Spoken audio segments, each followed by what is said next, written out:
स्वागत है। हम देख रहे हैं आउटलुक 2023 और हमारा फोकस यहाँ पर टोटली मेटल्स पे है। रविंद्र, ये सवाल आपसे है क्योंकि हम बार बार ये सोचते हैं कि जब चीन यहाँ पर बाजार में वापस आ जाएगा तो उनकी मांग बढ़ेगी और वो मेटल्स के लिए एक बहुत सपोर्टिव फैक्टर रह सकता है। लेकिन जब चीन बाजार में आएगा तो वो कंजम्पशन तो बढ़ाएंगे लेकिन प्रोडक्शन भी तो बढ़ाएंगे। क्या बाजार उसको as a cross out factor देख रहा है?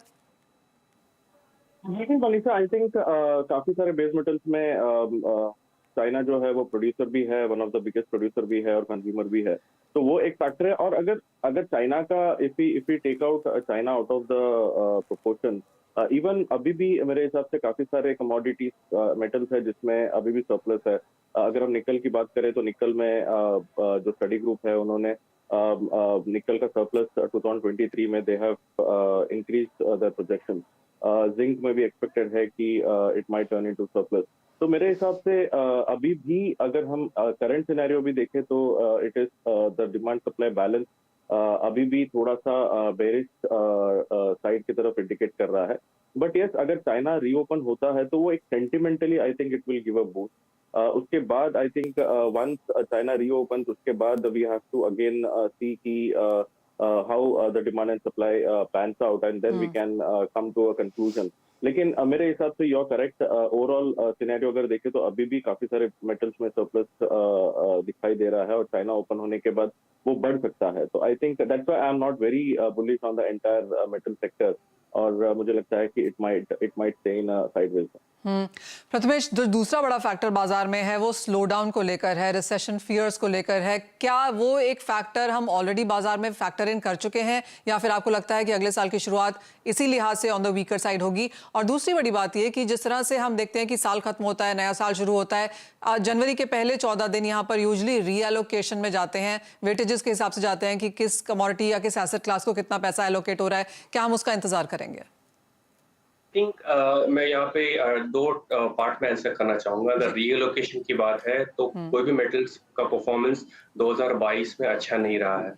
सबसे अच्छा परफॉर्मेंस नेचुरल गैस और क्रूड इस दो कमोडिटी में रही है। बट ये दो कमोडिटी क्लियरली सप्लाई और demand imbalance, specifically with regards to Russia और वहाँ के ट्रांसपोर्ट और पाइपलाइंस के थ्रू ये डिस्टर्बेंसेस क्रिएट हो गई है, जहाँ पे अगेन क्रूड में डाइवर्जेंस है और नेचुरल गैस में भी अगेन डाइवर्जेंस है।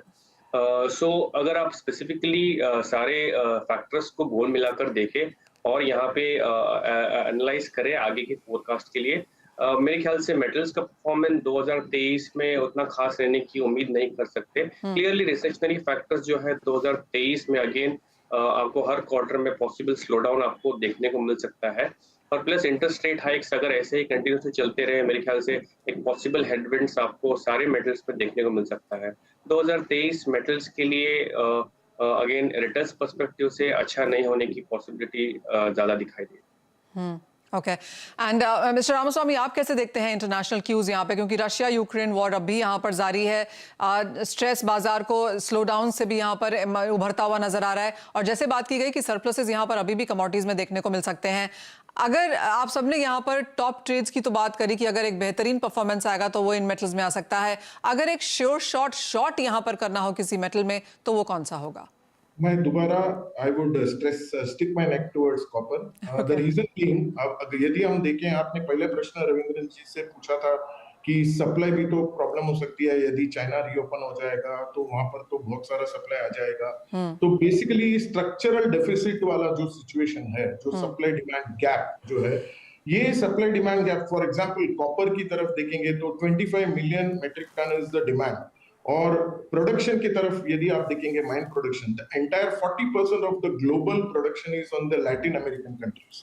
तो लैटिन अमेरिकन कंट्रीज में आपको आ जाती है चिली, पेरू और मैक्सिको। तो ये सारे 40% पे, और वहां पर क्या हो रहा है, वहां पर एक फिस्कल अनसर्टेनिटी, पॉलिटिकल अनसर्टेनिटी का सिचुएशन है। तो वहां से जो प्रोडक्शन में एक सप्लाई गैप जो मैंने बताया, वहां से भी एक थ्रेट है कि वो सप्लाई गैप विल बी फिर भी बरकरार रहेगा, gap will be still widening और इंक्रीजिंग। रही बात चाइना फैक्टर बोला आपने, जो mine production China contribution towards copper is only 9%। तो हमें नहीं लग रहा है कि ये सप्लाई गैप फिल हो जाएगा। तो आपने दोबारा पूछा कि कौन सा बेस मेटल में फिर भी आप कहेंगे taking all the global cues, I would stick my neck towards copper. Copper is likely to cross the 800 mark also. in the second half of 2020. Alright, तो एक बड़ी रेंज यहाँ पर जरूर रह सकती है, लेकिन जैसे सभी वहाँ पर बार बार कह रहे हैं कि बिकवाली करके ही यहाँ पर काम करना चाहिए। प्रथमेश, ये सवाल आपसे है, हमने देखा एवरग्रांडे जो चाइना की कंपनी है, जिस तरह की कंसर्न्स वहाँ पर हुई वो भी एक बड़ा रीजन था काफी सारे मेटल्स गिरने का, लेकिन अब सुनने में आ रहा है कि एवरग्रांडे यहाँ पर 640 प्रोजेक्ट्स जो कि बेचे जा चुके हैं लेकिन डिलीवर नहीं किए गए हैं, उन पर अब यहाँ पर फिर से बात करेगा।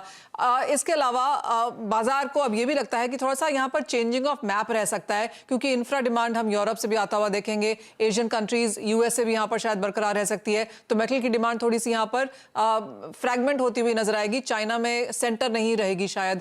आप कैसे रीड करते हैं इस डिबेट को?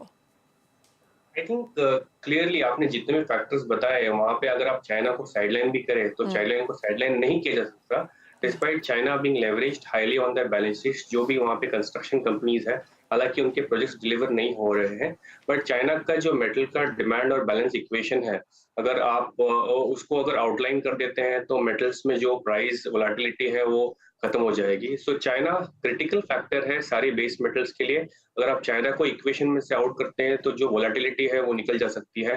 तो स्पेसिफिकली चाइना का इंक्लूजन, चाइना के कंप्लीशन ऑफ प्रोजेक्ट्स, चाइना की तरफ से स्लो डाउन, चाइना की तरफ से जितने भी एक्टिविटीज होते हैं वो सारे मेटल्स को इफेक्ट करते हैं। तो yes, you cannot really sideline China. It will all go hand in hand with all the other factors that is happening. All right, point taken. एक फाइनल सवाल रविंद्र आपसे यहाँ पर है। क्लियरली बाजार थोड़ी सी अनसर्टिनिटी में हमने यहाँ पर जाता हुआ देखा है। इंडियन मार्केट्स में एक बजट भी है, क्या उसका कोई impact metal as a sector watch करेगा? हाँ, मुझे नहीं लगता मनीषा, क्योंकि आई थिंक ग्लोबल इकोनॉमी में इतने सारे फैक्टर्स है कि बजट के ऊपर आई डोंट थिंक कि मेजर कोई इम्पैक्ट आएगा। और वैसे भी हम देखते हैं कि इंडियन साइड से जो भी फंडामेंटल्स आते हैं वो ग्लोबली मेटल्स को उतना इम्पैक्ट नहीं करता है ऑन द प्राइस फ्रंट। तो मेरे हिसाब से उसका उतना इम्पैक्ट नहीं होगा। I think the major theme would be recessionary concerns, और जो चाइना रीओपनिंग स्टोरी जो है उसे ट्रेडर्स क्लोजली वॉच करेंगे, and I think entire 2023 will be dependent on. Alright, यानी कि चीन से बड़ा कुछ नहीं है। और जहां तक मेटल्स की बात होती है, क्लियरली चीन के आप आगे देख भी नहीं सकते, काफी सारे उभरते फैक्टर्स हैं, लेकिन चाइना यहां पे सबसे बड़ा रहने वाला है। हमारे एक्सपर्ट्स की राय है 2023 मेटल्स के लिहाज से बहुत बड़ा नहीं होने वाला। तो अगर आपकी कोई भी स्ट्रैटेजीज, पोर्टफोलियो एलोकेशंस आप अगले साल के लिए कर रहे हैं तो वो चीज यहां पर जरूर मद्देनजर रखें। 3 मेटल्स हमारे गेस्ट ने कहा है कि आप नजर रखें, वो है copper, aluminium and zinc, in that order. और आगे जाते हुए recession, interest rates, US dollar, इन सब की क्या मूव्स है, इसका भी बाजार पे काफी भारी असर रह सकता है। इसी के साथ शो समेटने का भी समय है। बहुत शुक्रिया रविंद्र, प्रथमेश, मिस्टर रामास्वामी, आप सभी का हमारे साथ आज जुड़ने के लिए। इसी के साथ मुझे भी दीजिए इजाजत। आप बने रहिए CNBC आवाज पर।